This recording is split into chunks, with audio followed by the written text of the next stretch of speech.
I used to think I wasn't creative, but that wasn't true. My creativity wasn't gone. It was murdered by these three assassins. These three silent assassins are the reason which might be killing your creativity as well. And the worst part, you might be paying them to kill it every single day. If you ever stared at a blank page trying to write, sketch, design, or solve a problem, but every idea feels stuck, recycled, or just wrong, this video is for you. After watching this video, you will not only know what these three killers of your creativity are, and I'll also tell you how can you stop them. Your 90% failure rate is about to change. Without any further ado, let's begin. Let me first tell you what creativity really is. It's not just painting or poetry, it's simply connecting old ideas in a new way. And the first thing that kills it, meet our first assassin, the perfectionist. Have you ever written a caption for Instagram, rewrote it 5 times, then deleted the whole thing because it wasn't right? Too frustrating, isn't it? You are trying to chase perfection. This is the first killer of your creativity, that is, chasing perfection, which is not helping you finish.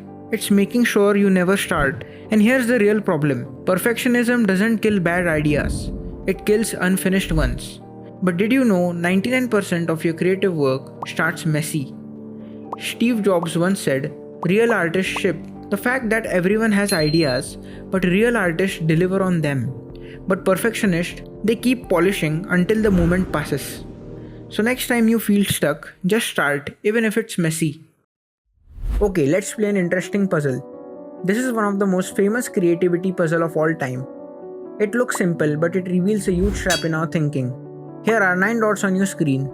The challenge is, can you connect all 9 dots? And the rules are, you must only use 4 straight lines, and you cannot lift your pen. Take a moment, pause the video and try it.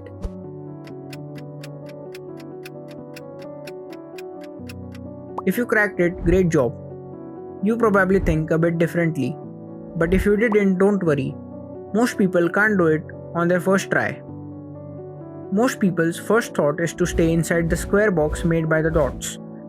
You might try something like this or this, but you always seem to leave one dot out. The solution requires you to break a rule that was never actually a rule. The box you imagined made by the dots isn't real. Your mind created that boundary, which never let you think the solution from a different angle. To solve the puzzle, you have to go outside the grid. Start from the corner dot, extend outside, sweep back and collect the remaining dots. This was the solution, but many people couldn't do it. Not because it was hard, but because you are assuming a rule that was never given. It was the invisible box your brain built around it. And that's what kills creativity. The rule we follow without knowing we made them. And here's the scary part. Sometimes we don't just follow these fake rules, we plan our entire lives around them. With that, meet the second assassin, the planner.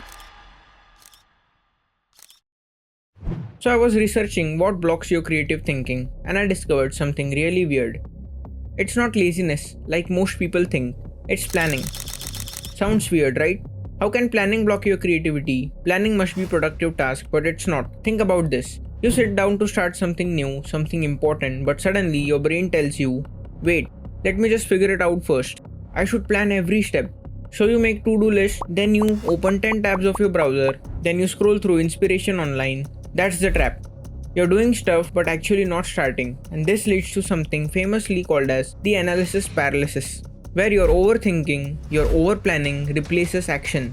Too much planning hinders your creative thinking. But there is a fix. You can time block your thinking process. Set like a timer or something for 15 minutes and after it rings, just start the work on your task, however bad it is, even if you're unsure, because you could get some new creative ideas in the process which you didn't get while planning in the first place. But there is one more trap left, and this one doesn't stop you from starting. It steals your energy after you have already started, or maybe when you're gonna start. The final boss, the third assassin, the comparer. When you scroll through the internet watching someone else's achievements, your work feels behind. And do you know what comparison does? Make you fall under weights of self-doubt. When you focus on comparing, your mind switches from creating to judging. You stop listening to your own unique voice and just end up following someone else's footsteps. Comparison doesn't improve your creativity, it replaces it. And that's how it kills it.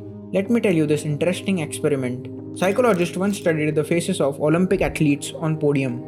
And what they found didn't make any sense. They asked a simple question: who looks happier, the silver medalist or the bronze? Logically, you would think silver, right? But the answer, again and again, was bronze.